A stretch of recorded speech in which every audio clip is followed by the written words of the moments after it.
So in this lecture we shall be talking about the magnetization of the magnetic material. In fact, we'll be discussing about the magnetization curve, or also known as the BH curve, and we'll further talk about the hysteresis loop. In fact, in short, we can say that magnetization curve is the curve that is drawn that gives the relationship between flux density B and the magnetic flux intensity H. It's also called as magnetizing force, and this relation between B and H is also called as BH curve or magnetizing curve. And in fact, we will see that how a BH curve looks like, and BH curve is also the sub part of the hysteresis loop. So we'll, after discussing about BH curve, we will talk about the hysteresis loop and what are the characteristics that are associated with the hysteresis loop will also be taken.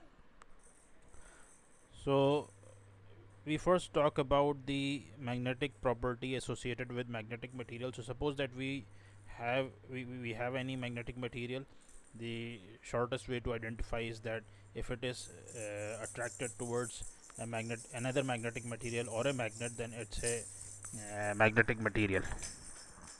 So suppose that we are given a magnetic material. The theory is that it comprises of numerous dipoles, the magnetic dipoles, so which in fact are formed because of the electrons that orbits around the nucleus. So this orbiting electron will produce current, and alternately this current will be causing since the moving electron that produces current, this current will in fact be producing north and south pole.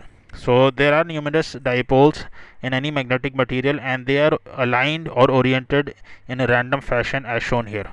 So if you look into the figure, the arrows show the orientation or the direction of the numerous magnetic dipole within the magnetic material, and the net effect of these orientation of different dipole is that the net magnetic field would be zero initially.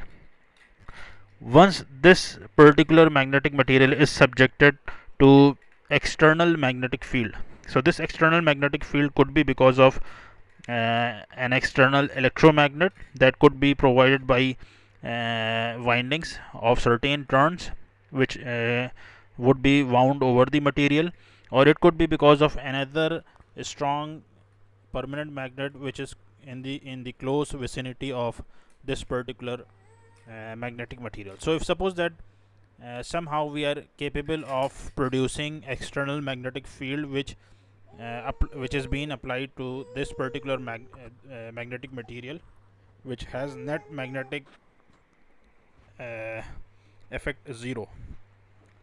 So once the external magnetic field is applied to it in this manner, let's say the magnetic field is applied towards left side, so the dipoles will start aligning, and depending upon how strong this magnetic field is, so if we apply the external field which is weaker, then in that case we will be capable of making some of the dipoles oriented in that direction, in that particular direction of the field, of the external field. But if this external field is quite strong, so in case of very strong magnetic field, it will cause the orientation of all the dipoles in the same direction. And likewise, if we suppose reverse the direction of magnetic field, in that case the dipoles will be aligned in the other direction. So now what is happening here is, what we do is,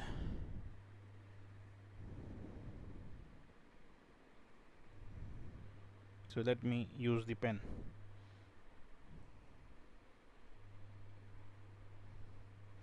So if you look into this figure, we have all the dipoles which are oriented or aligned in one direction. So now what this particular material, the magnetic material, if we remove the magnetic field, the external magnetic field, so after removal of the external magnetic field, it may be possible that some of the dipoles will now be realigned in their initial orientation, or the orientation that they were having before the application of the external magnetic field. Or it may be possible that they get oriented in some other direction, but most of the dipoles will be keep aligning in the direction of the magnetic field after removal of the external magnetic field. So this will result in the production or the making of the magnet with south in this side and north at this side. So after removal of the external magnetic field, it may be possible that we will now get the net effect in the magnetic material as a magnet.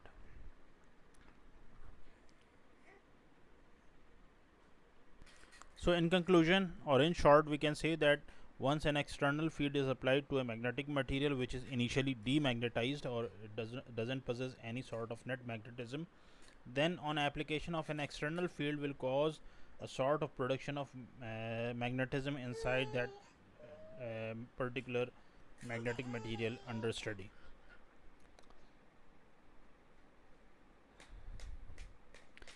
Now we will try to understand this in terms of the terms of B and H, where B is the magnetic flux density of the magnetic material which is being affected by the external magnetic field, and the term that we will be using for expressing or showing the external field is H, that is the magnetic field intensity. So now suppose that we apply the external magnetic field or the magnetic field intensity H externally. So that could be possibly applied using some coil that is wound around the magnet, or it could be permanent magnet. And as I told you before, that the benefit of using electromagnet or the coils wound around the magnetic material is that the field intensity can be varied and can be increased to a great extent, because in the case of electromagnet, we have the field intensity proportional to the current that flows through the winding. So since H is proportional to I, on increasing the current, we can increase the strength of the externally applied magnetic field. For the sake of understanding, let us instead of using the coils that usually are wound around the magnetic material, let us use the permanent magnet in order to magnetize, or in order to make the dipoles of this particular or this shown magnetic material align. So let's say we apply an external field using permanent magnet with north on left side and south on right side. So once we apply the magnetic field to the magnetic material which is shown in the middle, so this will cause the orientation of all the dipoles, or most of the dipoles, depending upon what the strength the external field is going to have. So depending upon the strength of the external field, we will be having orientation of the dipoles of the magnetic material. And once, if suppose that the external field strength is quite large, in that case we are going to have all the dipoles oriented, and as shown in the figure on right.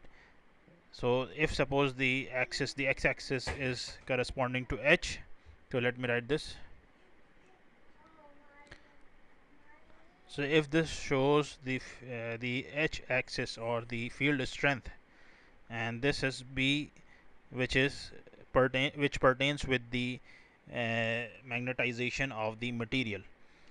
So on increasing the externally applied field, we are going to have the dipoles oriented starting with 0. So at 0, the value of externally applied field is 0. In that case, all the dipoles in the material, the magnetic material, will be aligned in such a way that the net field of the material will be 0.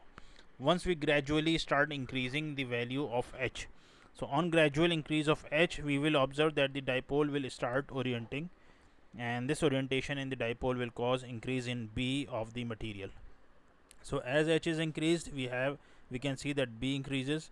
And then we observe that after a certain uh, increment in H, then we observe a point where the saturation of the material starts. So suppose that this is the point where saturation starts, which means that after this particular point, as we further increase the value of H, B will not increase.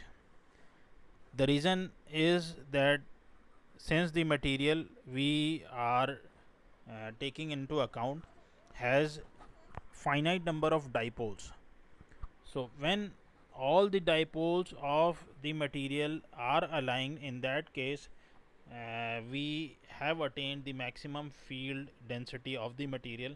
And since there cannot be possibly any further alignment in the dipole, since all of them have been aligned, and thus no further alignment will be possible, and thus the field density of the material saturates or attains a fixed value beyond which we cannot increase the value of B on increasing the value of externally applied H. Now if we suppose uh, remove this external field, we observe that the magnetic material has attained certain magnetism, or it has been magnetized. This is because the dipoles which were initially, all of the dipoles which were oriented because of the externally applied field, so now on removing the externally applied field, some of the dipoles will lose their orientation, while most of the dipoles will still be having the orientation, which means that without the presence of externally applied field, the orientation within the magnetic material of the dipoles is still there, and thus this will cause uh, the residual magnetic flux to remain. And this property of material to have residual flux within it after removal of the externally applied field is called as retentivity. So this particular point, if we name this as, let's say, let's call the this point as O, and let's call this point where we had saturation as A, and let's call this point as R for retentivity. So retentivity is a place or a point where the material has been magnetized, and this is an important property of magnetic material which is utilized in making permanent magnets. Now if we apply the external field in the other direction to what it was applied in the first case, so now after application of the externally applied field in the other direction, will change the orientation of the dipoles within the magnetic material. So when the orientation changes, so we have shown the application of H in the reverse direction. So as you can see in the figure on the left side, we took this particular magnet initially as south, while this one as now north, but now we have changed the direction of field. And if we gradually increase the externally applied field, we'll observe that the magnetic flux density within the material will decrease, and there will be a point where on application of H, certain value of H, the magnetic material will completely lose its magnetism, or it will be completely demagnetized, and this particular point or corresponds to the coercivity of the material. And on further increasing the intensity of the externally applied field, then we will observe that B will increase in the other direction. So we'll start having the value of B gradually with increase in H, but in the negative direction or other direction, and then again we'll have the same thing in the other direction, that is complete orientation of the dipole, and the material will attain saturation. And again after uh, attaining the saturation, if we remove the externally applied field, so once the externally applied field is again removed, then we'll observe that the magnetic material will again have residual flux, but in the other direction. So initially we saw that the south pole was north in the first case, when the magnetic field was externally applied magnetic field was in one direction. But when the externally applied magnetic field had been reversed, then we observed that the poles of the magnetic material have reversed. And on again application of the external magnetic field in the opposite direction, we observe that the material will first lose its magnetism at this particular point. Then on further increasing the external field, we see that the material will again reach saturation in the first direction. So in this way we observe that the material is going to form a loop, which is termed as the hysteresis loop, while this curve from point O to A is termed as BH curve. Now there are materials which has high degree of hysteresis and thus having larger retentivity.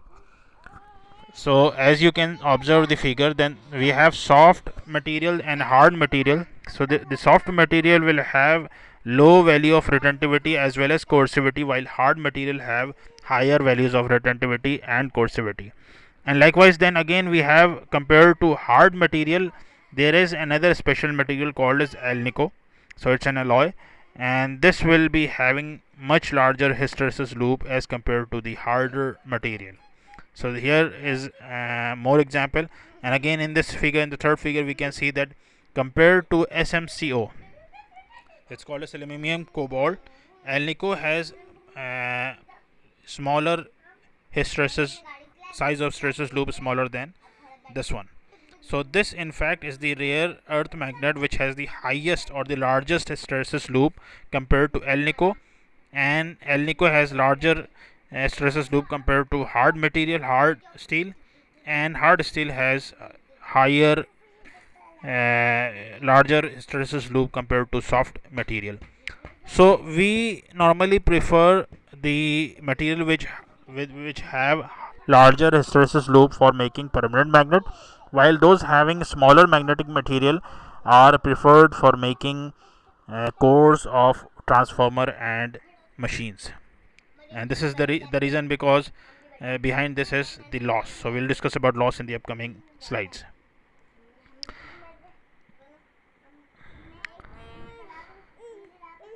So here are a few examples of the rare earth magnets which are available in the following given form. And then the stresses loss. So what happens is, in case of AC machines, we have alternating flux. So as you saw while we talked about the BH curve and the stresses loop, we saw that when the externally applied field was changed, the direction was changed, then the loop, the curve was exhibiting as it was shown in that particular slide.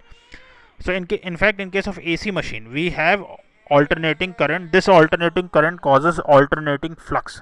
So the flux will be first in flowing in one direction, then in the next half cycle it will be reversed, then again in the next half cycle it will be in the one direction again.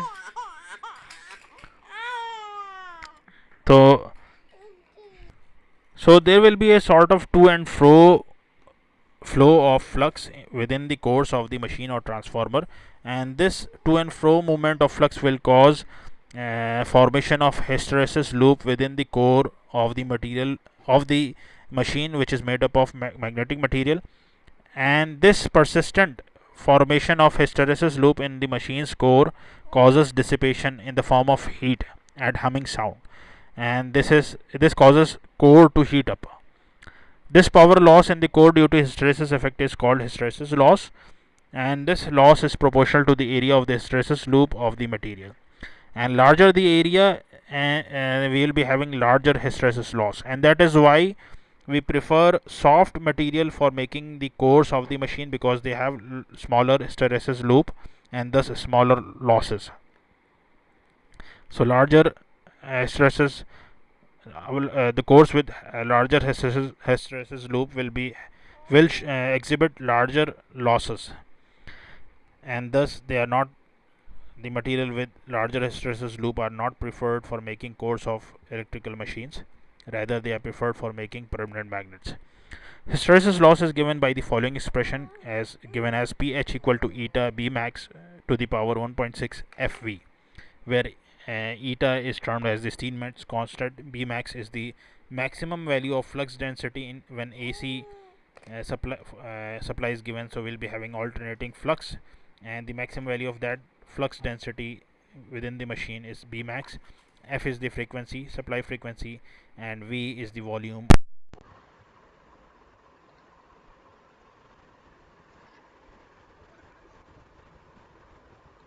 हालायक मैं मेरा lecture लेना परेशान कर